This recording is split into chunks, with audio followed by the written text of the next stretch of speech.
Commander Jack Harris stood tall despite his exhaustion. The journey to the massive space station had taken weeks, even with Earth's most advanced drive systems. The circular chamber of the Galactic Council stretched around him, with seats rising in tiers that held representatives of over 200 alien species.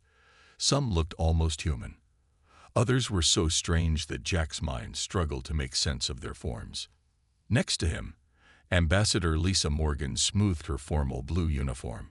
Her face showed no fear, but Jack could see her hands trembling slightly. This meeting would determine humanity's future among the stars. The Council recognizes the representatives of Earth, announced Xanthar, the Zalaxian elder whose blue-gray skin seemed to shimmer in the soft light. His 8 eyes blinked independently as he studied the humans. You have petitioned to join the Galactic Council after your recent achievement of consistent faster-than-light travel. The Council has reviewed your application and history. Lisa stepped forward with practiced grace. Honorable members of the Council, humanity comes in peace and friendship. We have much to learn, but also much to offer. Our art, our music, our unique perspective. Your wars, interrupted a bulky representative with rocky skin. Your destruction of your own planet's ecosystems. Your violence toward your own kind. We have grown beyond that, Lisa insisted. In the last century alone. A century is nothing, said Xanthar. You have barely begun to evolve beyond your primitive state. The Council has been watching Earth for thousands of years. Your development has been concerning. Jack felt a cold weight in his stomach. This wasn't going well. A slender alien with feathery appendages floated forward. The humans advanced too quickly without the wisdom to match their technology. They created nuclear weapons less than a century after discovering basic electricity. Their first response to any challenge is violence. Lisa tried again. With respect, we have changed. Global cooperation has. Your cooperation is new and fragile, said Xanthar. It would not survive true challenges. He raised a hand, and a holographic display appeared in the center of the chamber. It showed Earth's history, wars, environmental disasters, genocides. Jack winced as centuries of human mistakes played out before the judging eyes of hundreds of alien species. The Council has reached its decision, Xanthar announced. Humanity is deemed too volatile and unpredictable to join the galactic community at this time. Lisa gasped. But we've come so far. Not far enough, Xanthar said firmly. The judgment of the Council is this. Humanity will be confined to their home solar system for a period of 500 Earth years. Sentinel satellites will be placed at the boundary. Any attempt to breach this containment will result in immediate military action. Jack stepped forward. You can't do this. You have no right to cage an entire species. Xanthar's eyes narrowed. We have the right of the strong to protect the weak, including protecting you from yourselves. The Council has maintained peace in this galaxy for 50,000 years. We will not risk that peace for a species that still fights itself over resources and beliefs. This is a death sentence for our expansion, Lisa said quietly. It is a chance to mature, corrected another council member. Use this time wisely. Develop your society. Prove yourselves worthy of joining us. 2 hours later, Jack and Lisa sat silently in their ship as it pulled away from the massive council station. Their small crew moved quietly around them, avoiding eye contact. What do we tell Earth? Jack finally asked. Lisa stared out at the stars that were now forbidden to them. The truth. We tell them we've been judged and found wanting. We tell them we've been caged. She turned to him, her eyes suddenly fierce. And then we tell them that this isn't the end. Humanity doesn't accept limits easily. Jack nodded slowly. 500 years is a long time. Yes, Lisa agreed. A long time for us to grow stronger than they can imagine. As their ship accelerated toward home, the first of the Sentinel satellites were already being deployed behind them, drawing an invisible line that would contain humanity for centuries to come. Or so the Council believed. 23 years had passed since the judgment. The initial riots and chaos that followed the news of humanity's containment had settled into a grim determination. Earth had changed. Old nations still existed on paper, but a unified world government now made the big decisions. There was no time for old squabbles when humanity's future hung in the balance. William Carter stood at the front of the conference room, his gray hair and lined face showing the weight of his position as director of the United Earth Space Agency. The room was packed with the brightest minds Earth had to offer. The council thought they were punishing us, William said, pointing to the large display showing the solar system. They expected us to waste away in our little corner of space, to beg for acceptance when our sentence was complete. They were wrong. Scientist Diane Powell raised her hand. The new fusion reactors are exceeding all expectations. We can power full-scale terraforming of Mars now, not just the small habitable zones we planned. Good, William nodded. How long? 50 years for breathable atmosphere.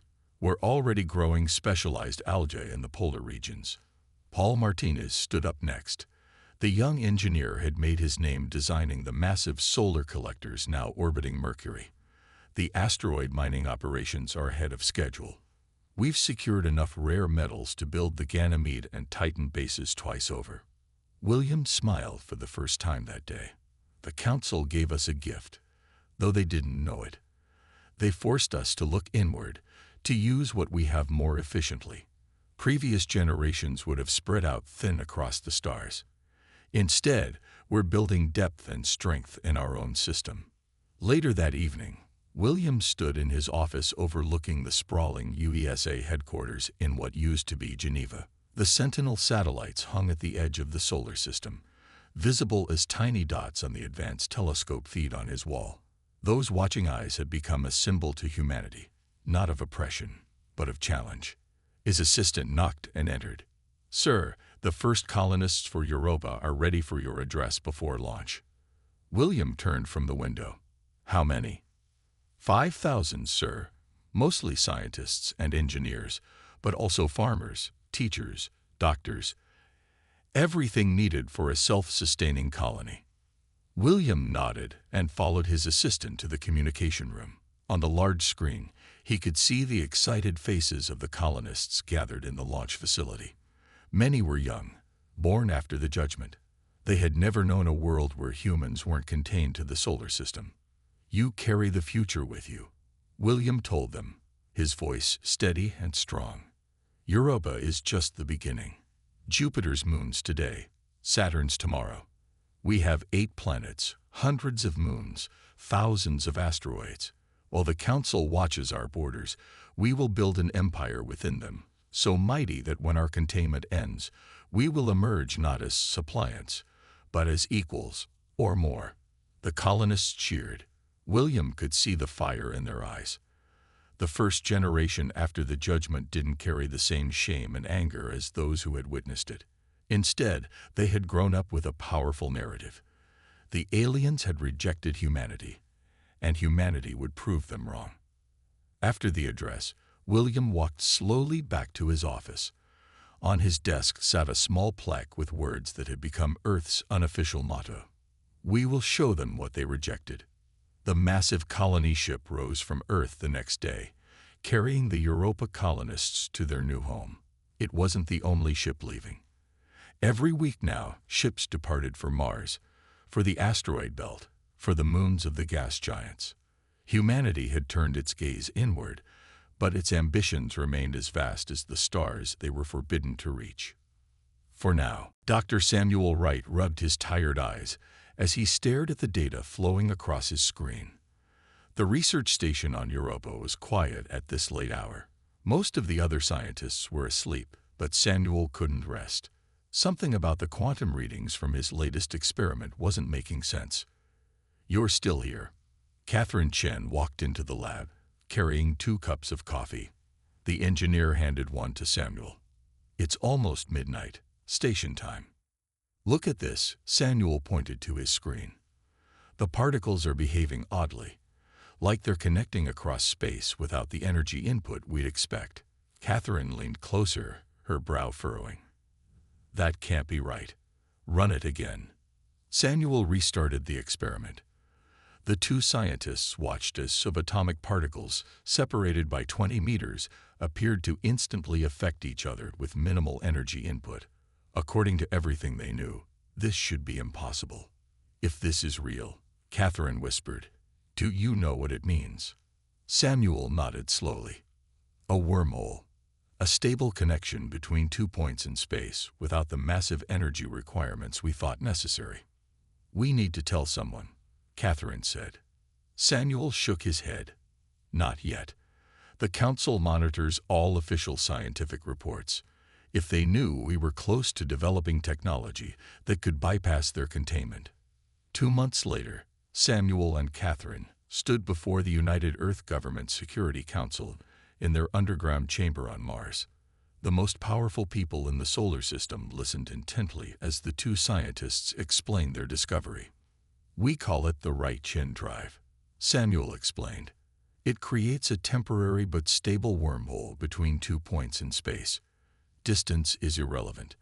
It requires the same energy to connect points 1 kilometer apart as those 1 light year apart." The council president, an older woman named Olivia Baker, leaned forward. "You're saying we could travel beyond the Sentinel satellites without detection?" "Yes," Catherine answered. "The wormhole creates no detectable energy signature that council technology would recognize. We could send ships anywhere in the galaxy." The room fell silent as the implications sank in. For 66 years, humanity had obeyed the council's containment. Not because they wanted to, but because they had no choice. Now, suddenly, they did. "If we do this," said General Alan Foster, "and the council discovers us, it would mean war." "If we don't do this," Samuel countered, "we accept being prisoners in our own solar system for another 434 years. President Baker stood up slowly. "We will proceed with caution. Develop this technology in complete secrecy. We won't colonize beyond our system. Not yet. But we will explore, and we will prepare."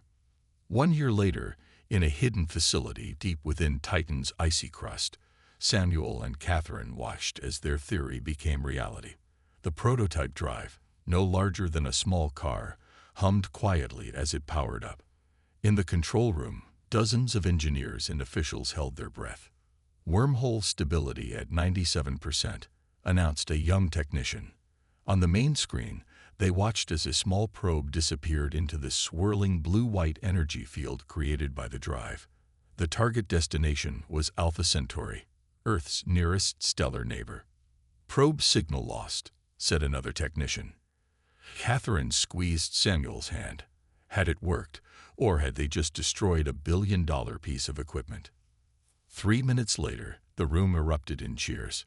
"Probe signal acquired. It's transmitting from Alpha Centauri." Samuel didn't cheer. He stared at the screen, watching as the first images from another star system came through.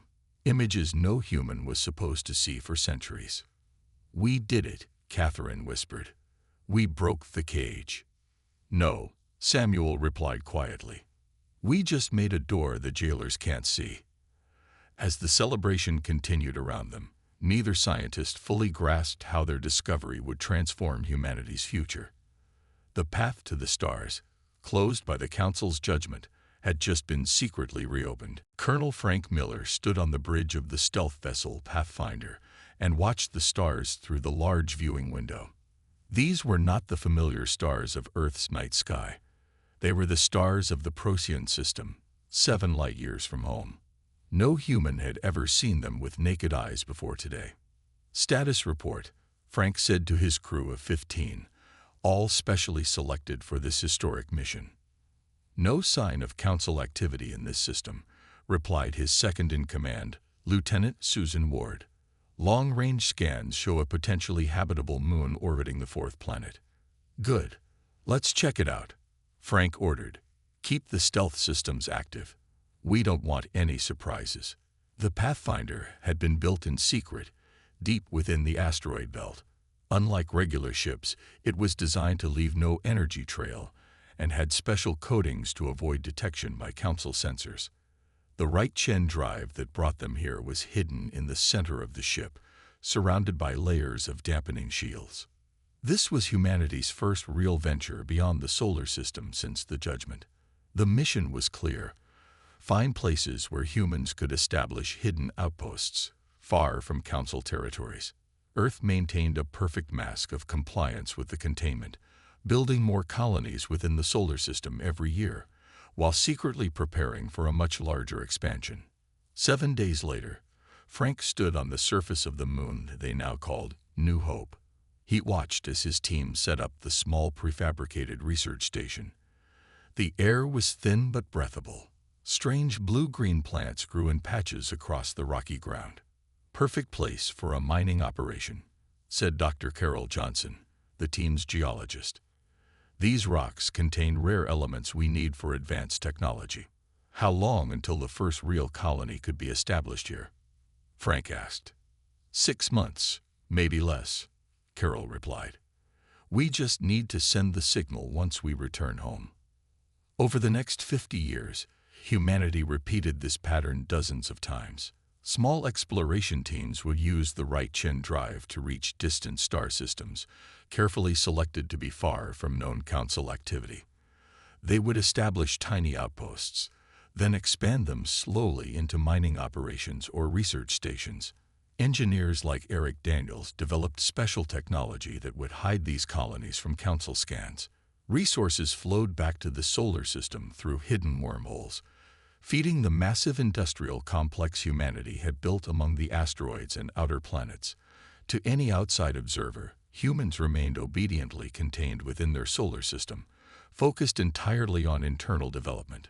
The Council, dealing with its own political problems between elder races, paid little attention to the supposedly trapped humans. By the year 2300, humanity had secret outposts in over 30 star systems. Each was small and carefully hidden, but together they formed the beginning of something greater. Earth called it the Silent Expansion. It was humanity's answer to the Council's judgment, a secret empire growing in the shadows between the stars. Admiral Peter Jackson stood in the hidden command center beneath Europa's ice. Around him, screens showed the status of every human outpost beyond the solar system. Some were now small cities, with thousands of inhabitants born on worlds the Council believed humans could never reach. "The newest colony on Vega 6 is now self-sufficient," reported Commander Grace Howard. 3,000 colonists, fully hidden from Council sensors. Peter nodded with satisfaction. And the Council? Still focused on their border dispute with the Zentari Alliance. "They've reduced monitoring of our system by 30% in the last decade. They think we're just quietly developing Mars and the outer moons." Peter allowed himself a small smile. For almost a century, humanity had been building strength without the Council's knowledge. Every year, the hidden colonies grew larger. Every year, human technology advanced further along paths the Council never expected. "How much longer until we reveal ourselves?" Grace asked quietly. "Not yet," Peter replied. "We still have much to build. When we finally step out of the shadows, we won't just be free of their containment. We'll be strong enough that they can never cage us again." Captain Laura Bennett held her breath as the scout ship Horizon slipped into orbit around the unexplored planet. Something was different here. The planet should have been empty according to their scans, but they had detected artificial structures on the surface. "Are we still hidden from sensors?" Laura asked her pilot, John Weber. "Yes, Captain. Stealth systems are fully functional." Laura frowned. In 60 years of secret exploration, humans had never encountered an inhabited world in the sectors they had carefully selected. The Council had many member species, but they typically stayed close to the galactic center, leaving these outer regions alone. "I'm picking up a distress signal," said Communications Officer Heather Dixon. "It's not in any language I recognize." "Put it on speaker," Laura ordered. Strange sounds filled the bridge. Not random noise, but clearly a language with patterns and rhythm. "We should leave," said Security Chief George Peterson. "If there's a civilization here, we risk exposing the silent expansion." Laura considered this, then shook her head. "No, If someone's in trouble, we help. That's what makes us different from the Council. The Horizon landed in a clearing near one of the structures. Laura led a small team outside, weapons ready but not drawn. The building before them looked badly damaged, with signs of weapons fire. A figure emerged from the ruins. Tall and slim, with gray-purple skin and 4 arms, it moved cautiously toward them. Laura noticed it was injured, with a dark fluid seeping from a wound on its side. "We mean no harm," Laura called out, though she knew the alien couldn't understand her. The alien stopped, then made a series of gestures. It pointed to itself, then to the sky, then made a motion like something crashing down. "I think it's trying to tell us it was attacked," said Dr. Alan Ross, the team's xenobiologist. Over the next few days, using pictures and simple drawings, the humans learned that these aliens were called the Vexari. Their leader, Teknar, explained through crude drawings that the Galactic Council had recently demanded they join as a subject race. When the Vexari refused, wanting to maintain independence, the Council attacked their colonies. "The Council told us they were peacekeepers," Laura said as her team met in the Horizon's conference room. "But they're conquering species that won't submit." Teknar had shown them more. Maps of Council territory, information about their fleet movements, the names of other species that resisted Council rule. The Vexari had been fighting alone, but they were losing. Laura made a decision that would change the course of history. She revealed to Teknar that humans had escaped their containment, showing him images of Earth and the solar system, then of the many hidden human outposts. Teknar's large eyes widened in surprise. Through their crude communication, he conveyed a simple message: alliance. 2 months later, Laura stood before the United Earth Security Council and explained what she had learned. "The Council isn't what we thought," she told them. "They're not just keeping peace. They're forcing species to join them or suffer. The Vexari are just the latest victims." President Maria Owens leaned forward. "What exactly are you proposing, Captain?" "The Vexari have technology that works on different principles than Council tech. Combined with our own developments, we could create weapons and defenses the Council has never seen. We help the Vexari in secret, and they help us stay hidden while expanding further." "You're talking about directly opposing the Council," said Defense Minister Richard Gray. "If they discover us, it would mean war." "They're already at war with species who just want freedom," Laura replied. "The same freedom they denied us. We don't have to reveal ourselves yet, but we can start building a network of allies." After hours of debate, the Security Council agreed.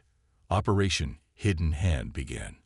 Human engineers were secretly transported to Vexari worlds. Vexari scientists came to human outposts. Together, they developed hybrid technologies that neither could have created alone. What started as a simple encounter grew into something larger. A shadow alliance of species who shared one common belief: the Galactic Council had no right to rule the stars. Admiral Henry Gibson stood on the observation deck of the Defiance, humanity's most advanced battleship. Below him, the colony of New Terra spread across the surface of the planet. What had begun as a small outpost 80 years ago was now a thriving city of 300,000 people.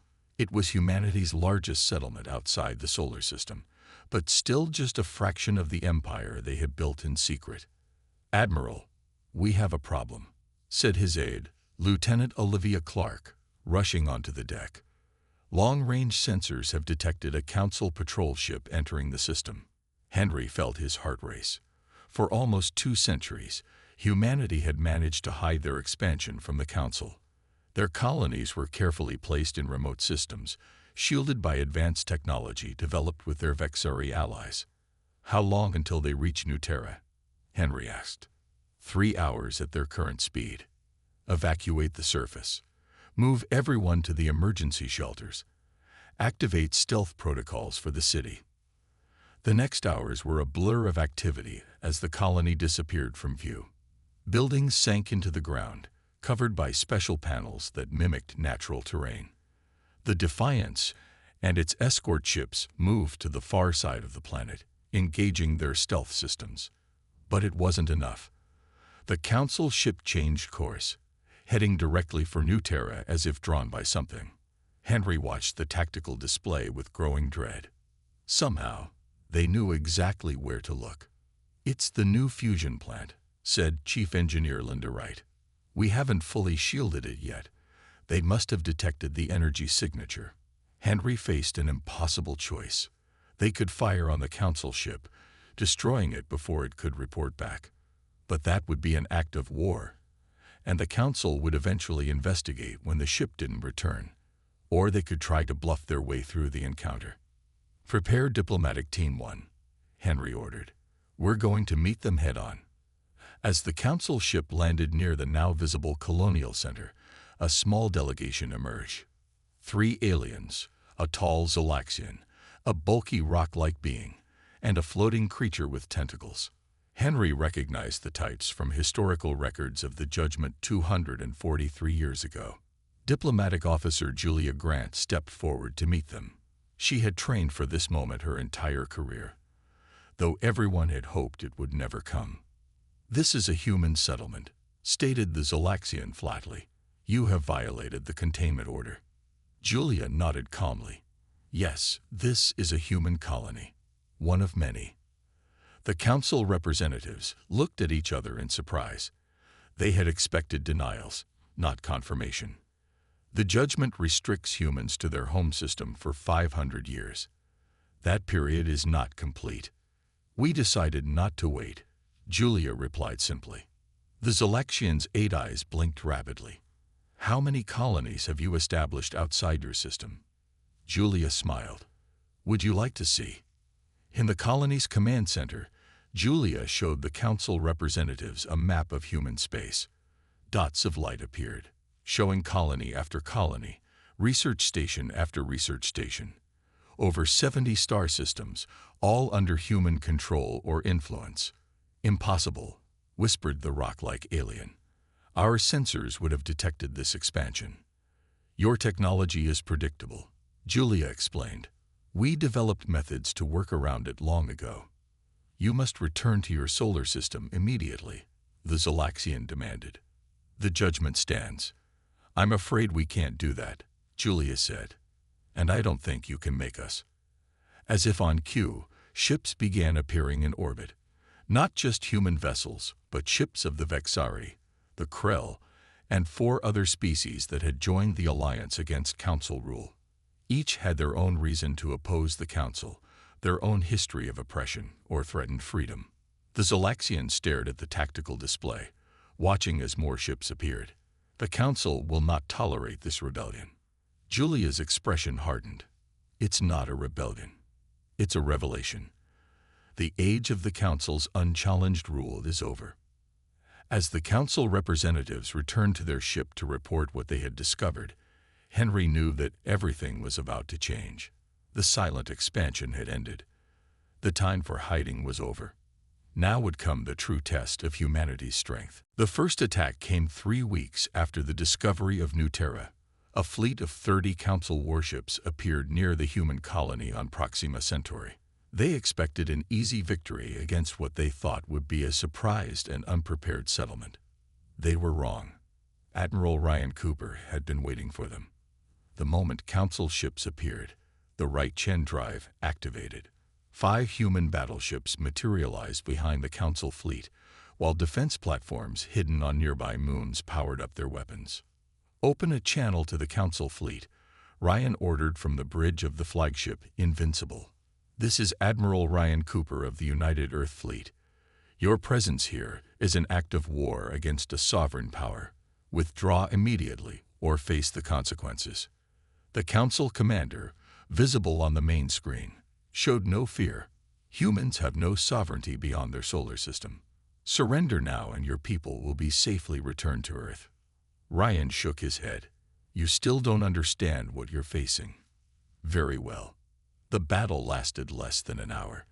The Council ships, while advanced, were using technology and tactics that hadn't changed significantly in thousands of years. They had grown complacent in their long dominance. Human ships, built with hybrid technology developed with their allies, moved in ways Council targeting systems couldn't predict. When the battle ended, 23 Council ships had been destroyed. The remaining 7 retreated through hyperspace, carrying news of their defeat back to the Council. Similar scenes played out across human space as the Council launched attacks against known colonies.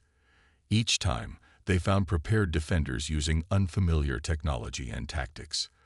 The right-Chen drive allowed human forces to appear anywhere without warning, strike, and vanish before reinforcements could arrive. Meanwhile, Ambassador Nicole Parker traveled across the galaxy in a ship equipped with the most advanced stealth technology. She met with representatives of species chafing under Council rule or threatened by their expansion. One by one, they joined what was now openly called the Free Systems Alliance. 6 months into what was being called the Containment War, Nicole stood before representatives of 22 non-human species in a secret meeting on a Vexari world. "The Council has ruled through fear for too long," she told them. "They claim to be peacekeepers, but they are conquerors. They demand submission, not cooperation. Together, we can create a galaxy where all species determine their own destiny." Not all were convinced. Many feared the Council's power and their ancient technologies. But when Nicole showed them recordings of successful battles against Council forces, hope began to grow. Back in human space, the war intensified. The Council, realizing the threat was greater than they had anticipated, committed more ships and resources to the conflict. They attacked human supply lines, tried to isolate colonies from each other, and hunted for the secret of the right-Chen drive. "They're adapting to our tactics," Ryan told the United Earth Security Council during an emergency meeting.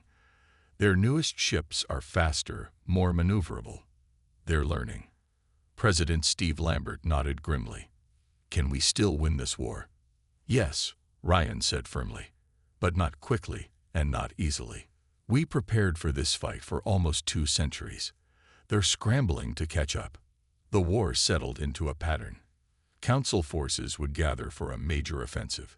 Human intelligence, often provided by allied species inside Council territory, would detect these preparations.